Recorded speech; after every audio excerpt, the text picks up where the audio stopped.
So it is mandatory for every Kenyan to wear a mask when going out, and in case you are found without, a mask, where some of the supermarkets are turning away people, including banks, and also some of the markets here in the country. But also, those are fines that was talked about. Found not wearing a mask, you find about 6,000 shillings. But a major concern is the standardization of the masks and availability of these masks, owing to the fact that not every Kenyan can afford a mask because of the job loss and because of the hard economic times that the country is facing because of COVID-19. To talk to us about masks in the country, availability of masks, especially to those people in the informal settlement, is none other than Tom Aosa, who's the president of the National Community-Based Organization Council, joining us in our studio this morning. Mr. Aosa, thank you so much for talking to us here on KTN News Center.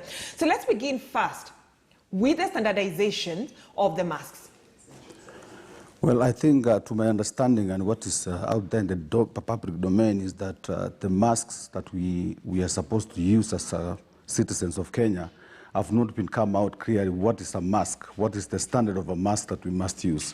If you go on the streets and along the highway, people are selling substandard masks and they're actually mishandling. And there's a lot of hygiene that goes on in the process of selling those which are not even properly approved to be used as masks. So the government need to come up with a guideline on what is exactly a mask is about and what are the standards of those masks. And then apart from that, we need to have the government provide masks to each and every Kenyan who cannot be able to buy. One mask approximately. Mr. Aosa, just before you cross over that, because you'll be getting back there later on, we're talking about, availability of these masks to every Kenyan. But about the standardization, we had the CS for Health, Mutahi Kagwe, say that Kenyans should leave, the standardized masks, the medical masks to the health professionals. So Kenyans are turning to, using masks that are made out of clothing in terms of the Ankara. So it's turning out like more so like a fashion thing. So how safe are we as a country, as Kenyans who've decided to afford the masks that have been made out of clothing? We are not safe. The government needs to protect Kenyans. How do I mean that? If someone is coming out with something that looks like a mask, who's out there to protect the Kenyan citizen, to tell them this is not what you're supposed to have, and actually to make sure that those substandard masks are not sold in the streets, in the shops and in the supermarkets. We must have Kenyans protected by the government, not the government using the police to harass people who do not have masks, causing them to go and borrow from their neighbors to go to the supermarket because they cannot enter a supermarket anywhere where there are people without a mask. The police are everywhere looking for people who do not have masks, while the government has not provided the mask to the poor people in the villages, in the slums and elsewhere else. And so for you, Mr. Aosa, there was no need for the government to do a gazettement in terms of those people who will be found not wearing a mask, because I understand the fine is about 6,000 shillings. I think that gazettement can only come in force and work for us if already the government has provided enough masks for all the population that can be able to buy. A mask is going for about 150 shillings. One piece, and I think it's supposed to be used approximately for 12 hours, one day that is.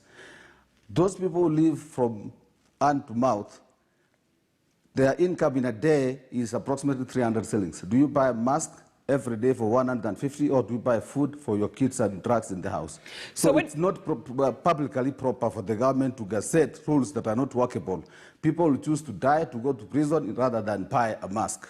So when you talk about providing masks for Kenyans, especially for those in the informal settlement who cannot afford, to buy a mask every day, and I'm talking about the masks that are not reusable, like the one you're having right now, Mr. Aosa. But the government at the same time is still struggling also to get masks for health workers. I mean the doctors, the nurses who are attending to patients who have COVID-19. So where's the balance? Who will the government have to attend to the first? If you ask me, it's just funny that the government has still government-sponsored project going on when they're supposed to stop everything else and fight coronavirus by all the money that is available. There are so many, a few well-wishers that have come on board to support the government fighting of this virus that is already hitting the world. And we do not have to continue building roads and doing other things, projects that we can stop as a government and look at what is necessary for now. The priorities for the government are upside down. That's why we are seeing this situation. We are being promised we get sanitizers, face masks in a week or a day. Up to now, the gazettement of rules how we should have masks everybody else and everywhere is coming up, and Kenyans do not have the masks. And it's risk for population that live within a poverty line, because at the end of the day, if someone wants to go to the supermarket, want to go out there to buy vegetables, they are borrowing those masks from their neighbors. All right. That is a bigger risk than even not having a mask at all. All right. So you're the president of the National Community-Based Organization Council, and the government is talking about people, actually Kenyans, in short, Kenyans at large, working together in terms of trying to flatten the curve of COVID-19 in the country.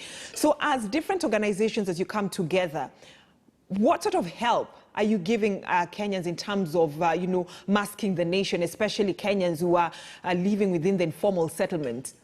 We can only do what is possible as leaders of civil society, and we have the word is out there. We have sensitized our groups. If you go to any vegetable vendor, you find there's water and sabuni near every vegetable vendor in the street.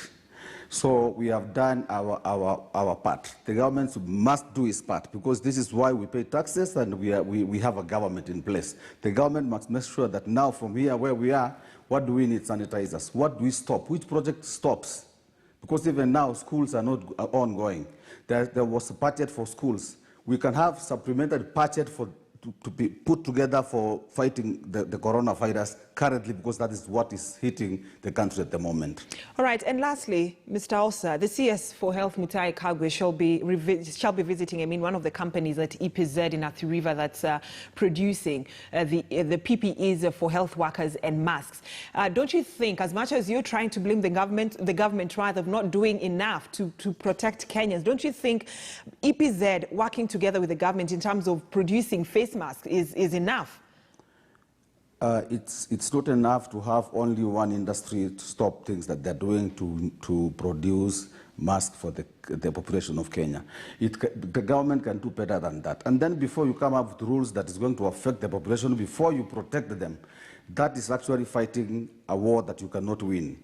It is proper that we have government provide what is needed, not one mask, because we are using this one mask for a week, 2 weeks, one single mask that's supposed to be used once in one day. So we must know what is necessary to be done. If EPS is not able to produce the masks within a given time, give out to all other manufacturers to have this thing provided as quickly as possible to all the Kenyans that need these masks. Right, thank you so much. Tom Osa, the president of the National Community-Based Organization Council, talking to us about masking the nation. It is